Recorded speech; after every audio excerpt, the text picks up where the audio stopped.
आप सभी को जय मसीह की। आज परमेश्वर के वचन में आप सभी का स्वागत है। परमेश्वर पिता आज अपने वचनों के द्वारा आप सबको बहुत ऐसे आशीष को दे। पिता परमेश्वर अपने वचनों के द्वारा आपसे बोले और बातचीत करे। आज हम परमेश्वर के नियम के बारे में परमेश्वर के वचन से सीखेंगे और परमेश्वर आज हमें आशीषों को पाने का जो नियम को बताया उस नियम के बारे में हम सीखेंगे। और परमेश्वर का वचन सब उपदेशक 8:6 में लिखा, क्योंकि हर एक विषय का समय और नियम होता है और मनुष्य का दुख यद्यपि बहुत भारी होता है, फिर भी परमेश्वर ने हर एक विषय का क्या करके रखा, नियम बनाकर रखा। और मनुष्य का नियम, मनुष्य का सिस्टम फेल हो सकता है, लेकिन परमेश्वर के नियम, परमेश्वर के सिस्टम कभी भी फेल नहीं होते। अब देखेंगे घड़ी का भी बैटरी क्या है, अगर खत्म हो जाता है घड़ी बंद हो जाती है, लेकिन मुर्ग कभी बांग देना बंद नहीं करता, क्योंकि वो परमेश्वर का सिस्टम है। अब देखेंगे डॉक्टर एक स्त्री के बच्चे जन्मने का टाइम निर्धारित करता है, लेकिन उस टाइम में नहीं पैदा होता, लेकिन परमेश्वर जो समय उसके लिए निर्धारित करता है, परमेश्वर उसी समय उस बच्चे को उस पृथ्वी पर लाता है। और आज मनुष्य अपनी तकनीकी को उपयोग करके, अपने बुद्धि, अपने ज्ञान से मनुष्य बहुत कुछ कर तो लेता है, लेकिन वो सिस्टम एक दिन जा करके फेल हो जाता है। लेकिन परमेश्वर का जो नियम है, परमेश्वर का जो कानून है, परमेश्वर का जो सिस्टम है, वो कभी भी नहीं बदलता। वैसे ही परमेश्वर बोला हर एक विषय का समय और नियम है, यद्यपि मनुष्य का दुख बहुत भारी होता है। हो सकता है आपके जीवन में बहुत सारे दुख, बहुत सारी परेशानियां हैं, लेकिन परमेश्वर आपको आशीष पाने के लिए कुछ नियमों को बताना चाहता है। परमेश्वर का वचन यिर्मयाह 8 उसका हम लोग 7 में देखेंगे तो परमेश्वर का वचन इस प्रकार से कहता है, आकाश के लगलग के भी नियत समयों को जानते हैं, यानी आकाश के लगलग भी अपने नियत समय को जानते हैं। पंडुकी, सुपा, बेनी, सारस भी अपने आने का समय रखते हैं, परंतु मेरी प्रजा मेरे नियम नहीं जानती। यानी आप नियम ना जानने के कारण आप परमेश्वर की उन भलाइयों से वंचित हो जाते हैं, आप उन चंगाइयों से वंचित हो जाते हैं, आप उन छुटकारे से वंचित हो जाते हैं। और उसका नियम यह है कि आप उसके बेटे यीशु मसीह पर विश्वास करें, आप उसके बेटे यीशु के उस क्रूस के बलिदान के ऊपर विश्वास करें। और परमेश्वर ने अपने बेटे यीशु मसीह को आपके लिए दिया। और यहाँ इस प्रकार से लिखा है कि यहोवा यूं कहता है, जब कोई मनुष्य गिरता है तो क्या उठता नहीं। और परमेश्वर ने आपको अपने अनुग्रह के द्वारा आपको उठाने के लिए अपने इकलौता बेटा यीशु मसीह दिया, और उसने अपने धर्म मैदानी हाथ से आपको उठाने के लिए तैयार है। लेकिन आप जब गिर गए हैं तो आप अपने पापों में पड़े हैं, आप उठना चाहते नहीं। और परमेश्वर बोला मेरी प्रजा मेरा ज्ञान नहीं जानती। मैंने अपना बेटा यीशु मसीह उनके लिए दिया, लेकिन वो गिर गए हैं, परंतु वो उठना नहीं जान रहे। उनको पता नहीं कि मेरा बेटा यीशु मसीह उनके सब पापों को क्षमा कर सकता है। और ये बात वो जानते नहीं कि उसके लिए उसका लहू, यीशु अपने शरीर का एक कतरा लहू आपके लिए बहाया, ताकि आप पापों से, श्रापों से छुटकारे को पाए। और परमेश्वर कहना चाहता है यहाँ पर कि बोलते क्या कोई भटक जाता है तो लौट नहीं आता, आपको लौट आने का ज्ञान नहीं है। और परमेश्वर चाहता है कि मेरी प्रजा को लौट आने का ज्ञान नहीं है। फिर उसका वचन कहता है वो छल को छोड़ते नहीं, यानी उनको पापों को छोड़ देने का ज्ञान नहीं है। और इसलिए परमेश्वर का वचन कहता है हमें, पहला पत्रस 3 उसका 9 में, कि तुम आशीष के वारिस होने के लिए बुलाए गए हो। लेकिन आप आशीष के वारिस होने के लिए बुलाए गए हो, लेकिन आप अगर उन नियमों का पालन नहीं कर रहे हो तो आप कैसे आशीषों को पाओगे। यानी कि आपको परमेश्वर के पास आने का समय परमेश्वर ने अभी दिया है। अगर आप उसके पास नहीं आ रहे, अगर आपको क्षमा प्राप्त करने का समय आज परमेश्वर ने आपके पास रखा, लेकिन आप क्षमा मांग नहीं रहे, परमेश्वर ने आपको क्षमा करने का समय आपके जीवन में रखा, आप क्षमा नहीं कर रहे हो, तो आप कैसे आशीषों को प्राप्त करोगे। आप आशीषों को प्राप्त करने के लिए बुलाए गए, आप आशीषों के वारिस होने के लिए बुलाए गए। और परमेश्वर का वचन इस प्रकार से कहता है, गलाती 3 उसका 14 में, इब्राहिम की आशीष यीशु मसीह में अन्य जातियों तक पहुंची कि हम विश्वास के द्वारा उस आत्मा को जिसकी उसने प्रतिज्ञा की हम पा सके। और ये अब्राहम के द्वारा ये आशीष हमें यीशु मसीह के द्वारा हमारे जीवन में आई। अब्राहम की आशीष, यीशु मसीह में अन्य जातियों तक क्या की पहुंची। और परमेश्वर का वचन इस प्रकार से गलाती 3:9 में कहता है, और जो लोग विश्वास करने वाले लोग हैं वे विश्वासी लोग इब्राहिम के द्वारा क्या करेंगे, आशीष को पाएंगे। और परमेश्वर का वचन कहता है इब्राहिम की आशीष यीशु मसीह के द्वारा, यीशु मसीह पर विश्वास करने के द्वारा हम अन्य जातियों तक भी पहुंची। लेकिन आज वर्तमान में हम आशीषों को प्राप्त नहीं करें। क्यों कारण हम उन आशीषों को प्राप्त नहीं करें, जबकि उसका वचन कहता है हमारे प्रभु यीशु मसीह में परमेश्वर पिता का धन्यवाद हो कि उसने हमें मसीह यीशु में स्वर्गीय स्थानों में सब प्रकार की आशीष को दे दिया।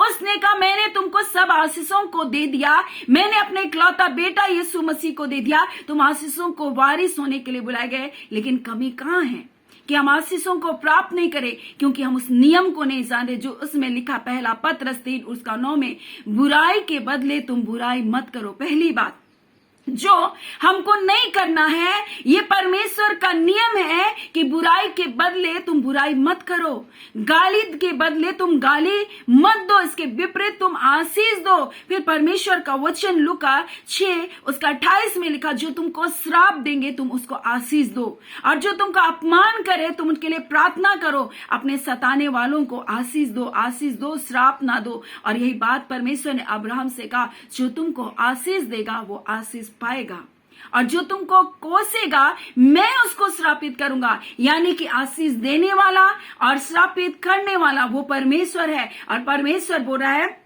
जो भी तुमको आशीष को देगा वो उसके बदले में आशीष को पाएगा। और हम लोग देखते हैं किस प्रकार से मिल्किसेदेक जो सालोम का राजा था, जब अब्राहम ने बड़े बड़े युद्ध में जीत कर अपने भतीजे लूट को छुड़ाया, और जब लौट करके आया बहुत सारी धन संपत्ति सोना चांदी लेकर, तब मिल्किसेदेक वो राजा महायाजक की रीति पर उसके पास रोटी और दाख मधु लेकर आया, और तब उसने अब्राहम को आशीष को दिया, और अब्राहम ने उसको क्या किया, 10वां अंश को दिया। और इस प्रकार से वहां पर क्या किया, उसने यहां पर इस बात को बताया कि जो आशीष को देता है वो क्या करता है, आशीष को पाता है। और इसी प्रकार से परमेश्वर हमसे कहना चाहता है, तुम बुराई के बदले किसी की बुराई मत करो, नहीं तो वो बुराई तुम्हारे जीवन में आएगी।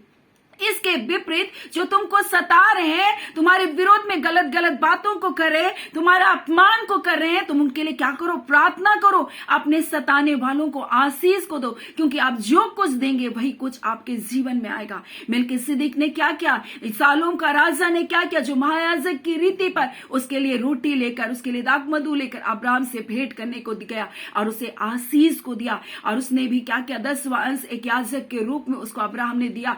जो कुछ उसने उस युद्ध में जीता था उसका 10वां अंश लेकर के उसके अंदर उसको दिया। और इस प्रकार से हम लोग वहां इस बात को देखते हैं कि जो आशीष को देता है वो आशीष को क्या करता है, प्राप्त करता है। और इसी प्रकार से मत्ती 10 में इस प्रकार से परमेश्वर का वचन कहता है, जब तुम किसी के घर में जाना तो बोलते कि उस घर के लिए तुम क्या करना, कल्याण को मांगना। अगर वो व्यक्ति कल्याण के योग्य होगा तो कल्याण उन पर क्या करेगा, ठहर जाएगा, नहीं तो फिर वो तुम्हारे पास क्या करेगा, लौट आएगा। और लिखा है घर में प्रवेश करने से पहले तुमको क्या करना, आशीष देना। यदि उस घर के लोग क्या होंगे, योग्य होंगे, तो तुम्हारा कल्याण उन तक पहुंचेगा, परंतु यदि योग्य ना हो तो तुम्हारा कल्याण तुम पर वापस लौट जाएगा। और परमेश्वर यही बात बोल रहा है, यानी कि आप अपने सताने वालों को जब आप आशीष दे रहे, अगर वो योग्य नहीं है तो वो आशीष आपके जीवन में आएगी, वो भलाइयां आपके जीवन में आएगी, वो छुटकारा आपके जीवन में आएगा। आप अपने सताने वालों के लिए जब प्रार्थना कर रहे हैं, अगर वो योग्य नहीं तो वो क्या किया, जितनी आशीष आपने उनके लिए मांगी, जितने छुटकारे की बातें आपने उनके लिए मांगी, वो सारे छुटकारे, सारे आशीष आपके परिवार में फलवंत होंगे।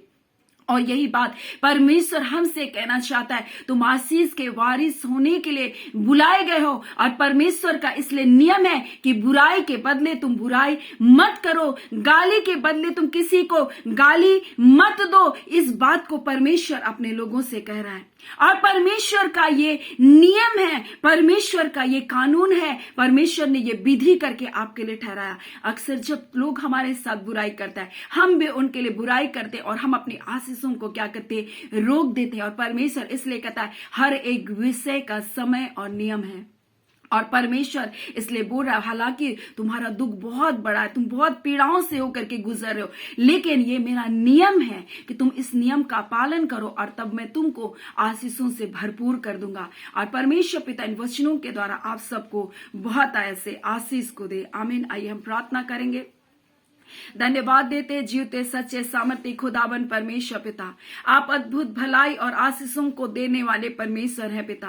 परंतु आप कहते हैं पिता परमेश्वर, मेरी प्रजा मेरा नियम नहीं जान रही प्रभु, इसलिए वो आशीष को नहीं पा रही। और आपने कह दिया प्रभु जी, अगर तुम आशीष के वारिस होने के लिए बुलाए गए हो, इसलिए अपने सताने वालों को तुम आशीष दो। तुम उनकी बुराई मत करो, बुराई करने वालों के साथ तुम बुराई मत करो, परंतु तुम भलाई करो। आपने ऐसा कहा प्रभु जी, और आपने अपना नियम को अपने लोगों को बता दिया।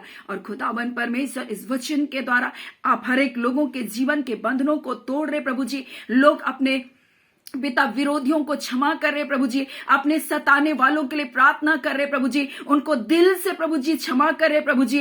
ऐ खुदावन, क्योंकि तेरा वचन कहता है, हाँ पिता, आपके पवित्र धाम में वो वास करेगा जो हृदय से सच बोलता है खुदा। कई बार जुबान सच बोलता है, परंतु हृदय उनके लिए कड़वाहट को रखता है खुदा। ऐ खुदावन, परंतु हृदय की सच्चाई के साथ प्रभु जी आज अपना बुरा करने वालों को ये क्षमा कर सके खुदा, ताकि वो भलाई, वो आशीष, वो छुटकारा यीशु के नाम से इनके जीवनों में दिखाई देने पाए। खुदावन ये मंथ परमेश्वर आप बड़ी ब्लेसिंग को रखे प्रभु जी, अद्भुत छुटकारे को रखे प्रभु जी। हाँ पिता, अद्भुत आश्चर्यजनक कार्य को आप करने जा रहे प्रभु जी। हाँ खुदावन परमेश्वर, आपका धन्यवाद देते। खुदावन परमेश्वर, आप कहते प्रभु, मैं जगत के अंत तक तुम्हारे साथ रहूंगा, मैं ना तुझे छोड़ूंगा ना तुझे धोखा दूंगा। यद्यपि तेरा दुख बहुत बड़ा है, परंतु मेरे भी इन दुखों से निकालने का एक नियम है, इसलिए तू मेरी आज्ञाओं का, मेरे नियमों का पालन कर। और देख, मैं तुझ तेरे जीवन में अपनी भलाइयों को प्रकट करूंगा। देख, मैं तेरे जीवन में अपने अद्भुत आशीषों को देने जा रहा हूं। आप इस बात को अपने लोगों से कह रहे पिता, आपका धन्यवाद